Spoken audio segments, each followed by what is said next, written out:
I'm Suzy Vance from Creating from the Heart, the Artistry of Living, and I'm here with Esteban Vargas. So let's get to find out what Esteban does. Esteban, what do you do? What do I do? How many times have you reinvented yourself? Probably 10 or so Okay. in my life. Okay. What's the most recent? The most recent is my latest project. As I was called by an old friend, and she asked me to join her in doing a podcast Oh, show. And that wasn't me. No, that wasn't you. No, in fact, I'm going to ask you to be on the podcast. Okay. As we go along, because I'm really fascinated by what you do. Okay. And so she asked me to join the podcast, and I'm working on that. She's also introducing me to voiceover business. Right. What is that? Well, the voiceovers are for... Oh, I understand. Right. So for different projects and such like that. Right. And she wants me to get involved with that, so I'm working. You have the voice to do that. She tells me that. So She's a wise woman. so I'm getting involved in that. Okay. Also involved with the Dunes Art Theater, the Art Foundation. I was with that for years ago, and then I moved to Florida, came back to be with my children, and then I'm involved again in that, but mostly in fundraising in that aspect, and also volunteer work at the theater with my son's skills of furniture making and woodworking. We do projects at the theater. Okay. Right. So, but currently that keeps me very busy, helping my son with his business and the theater and my endeavors. Keeps me very busy. Awesome. Yes. Now, this is, are you moving on from this ever? Or what did you wow. do? What did you I don't know.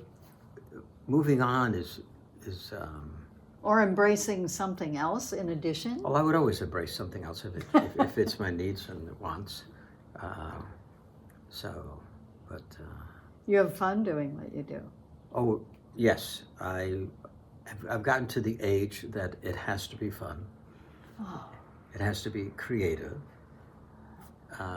And if it provides any income, that's fine. Uh-huh. But otherwise, doing something that you can put your passion in, enjoy, have fun, meet people, and what is it about meeting people that fascinates us? And I say that because that's one of the things that drives my video podcast is I love finding out about people. What makes them tick? It's the curiosity in you.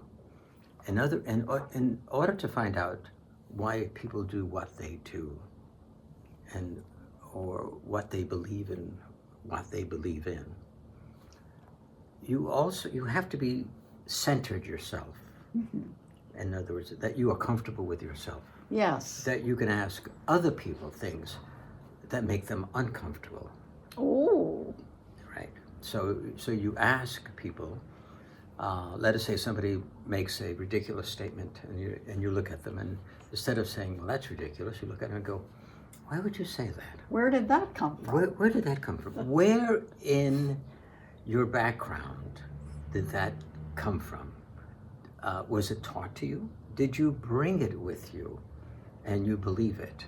So when are you going to stop believing that and change? Because if you don't do that, you don't grow because you're stuck. Yes. So when I meet people, I'm more interested in how did you get to where you are? And nobody knows where they're going. in a sense. Yeah, in a sense, In life continues to show up and test you, correct. gives you opportunities, says, Yes. let's play. Right. And as we grow older, we tend to shed things like skin or people that don't bring something to the table that you can learn from. And then you also start getting rid of the negative, Oh, yeah. the negative in your life, Right. whether it's turning the TV off, whether it's not listening to a conversation, whether it's the husband saying, darling, we have to go to this party. No, I don't want to. I don't like anybody there. I don't want to listen to it. Are you related to that? Yeah. Yeah, make me sick. Give me a cough. Give me something. But I don't want to go because it would be a waste of 2 to 3 hours of my life where I could be doing something else. Something that you did like. And something that you learned and did and enjoyed, whether it's reading a book or your art or learning something. So that's where I am at a point in my life. That's perfect. And it's and you learn by going into your phone and going, okay, delete, Right. delete, delete. And all of a sudden you only have 5 people. Not today. Oh, no, I did. Not today, not today. Not today, not today. And so that's where I am in my life. That is a beautiful place to be. So Can't complain about that. no, there is no complaining because no one's going to listen anyway. So what would you say to the person that's stuck? Or the person that, is stuck, doesn't know what to, hates what they're doing, Well, but thinks they can't quit because they've got a wife and a child or a husband or whatever. I've always thought that you cannot share strength unless you're strong. So you have to be strong inside, and you can share that because that's the only way that you can do that. Otherwise, it's meaningless. If you're stuck somewhere, you have to go backwards. You don't go forward. You have to go back and reflect. You have to think on what did you enjoy in life? What do you have? What skills do you have that you enjoy that you can use to do something? Many people don't understand that they have skills. Most people don't realize that they, in themselves, are artists. Yes. An artist of life. An artist of life. So one thing that you do well makes you an artist. Whether it's talking, whether it's weaving, whether it's drawing, whether it's woodwork, or such like that. That's in itself is an art. And most people don't realize that they are part of that, and they don't know how to bring it out. But it's there, and it doesn't really matter what age you are, frankly. I'm into an endeavor that somebody called me and said, "Hey, I want you to be involved in this," which I've never done. So, but my children encouraged me, right, tremendously, by saying, "Oh, Dad, go do it." Right. Right. Just go do it. You'll love it. One of the things that I say to people when they're stuck is, if you don't have an idea, you don't have a clue, you gotta expose yourself a little bit. Go volunteer someplace. Not necessarily because you like serving the homeless dinner or you like delivering Meals on Wheels, but you never know who you're going to meet, and you never know what's going to inspire you. Good point. When I volunteered for the Dunes Art Foundation years ago, I had no idea what I was doing. They said, "Oh, we need somebody to do this and do that." So I cut the lawn, I painted the building, and eventually I had just 2 bit parts in 2 of their shows. And there's nothing more frightening in life than live theater when you're doing it. Really? Because you only have one chance. I mean, there is no retakes Do-over. or do-overs. It is at that moment, and it is a really scary feeling. So Really? I have great admiration for live theater performances. I don't care how many times you do it or such like that, you always have that feeling Of what if? what if. I mean, love it. You could stumble, right? I was playing a waiter one time, and an Italian waiter, okay, and being Puerto Rican, you know, I have to learn this and that, and they said, "Well, Stephen, you stumble, okay? You know, there's a lip on the floor, so we're trying to get you so you don't move a lot." And then I played a policeman in A Shot in the Dark, and in the last scene where the husband runs down the stairs, well, the guy ran down the stairs and knocked the flashlight out of my hand. So, and you have to think, oh no, now what do you do? Now what do I do? Right. So very, very interesting. So yes, something that got me out of my comfort zone, Yeah. taught me that I could grow from that. And so now I'm going to go out of my comfort zone again, You are? doing live podcast and Yes. such like that, or voiceovers, which I've never done in my life, will take me out of my comfort zone. But I'm looking forward to the adventure. Good. So I can't wait to see it. So when you do that video podcast, what's the name of it so we can all look forward to it and find it? the name of the podcast is going to be Bullshit Bewilders Brain. You are something.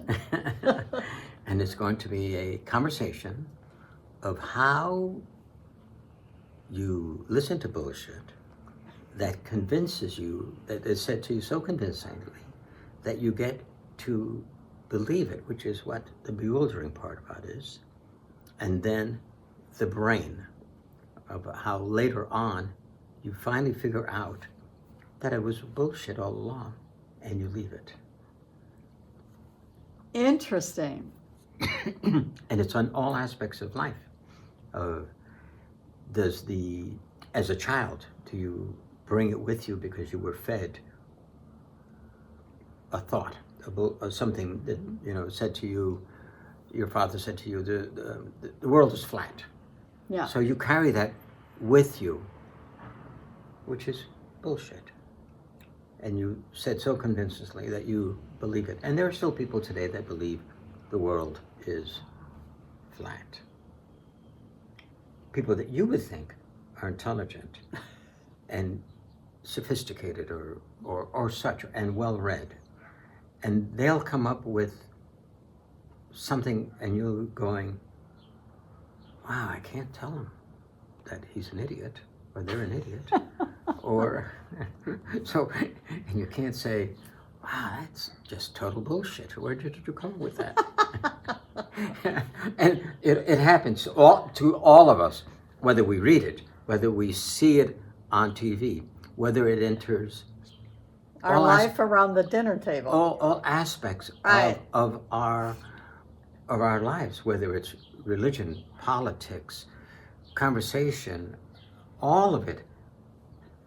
And the show is going to be based on taking that apart. When is this starting?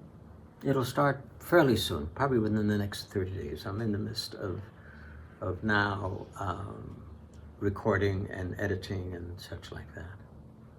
So Fascinating. so it'll be interesting. And we're going to invite people to bring and involved in the show. If somebody goes, so I'm going to ask you, so let me ask you, when did you realize that you were listening to bullshit, and how did you handle it? Okay, and they're going to bring up instances of all that happens to them. So we're going to have that conversation. Okay. Yeah.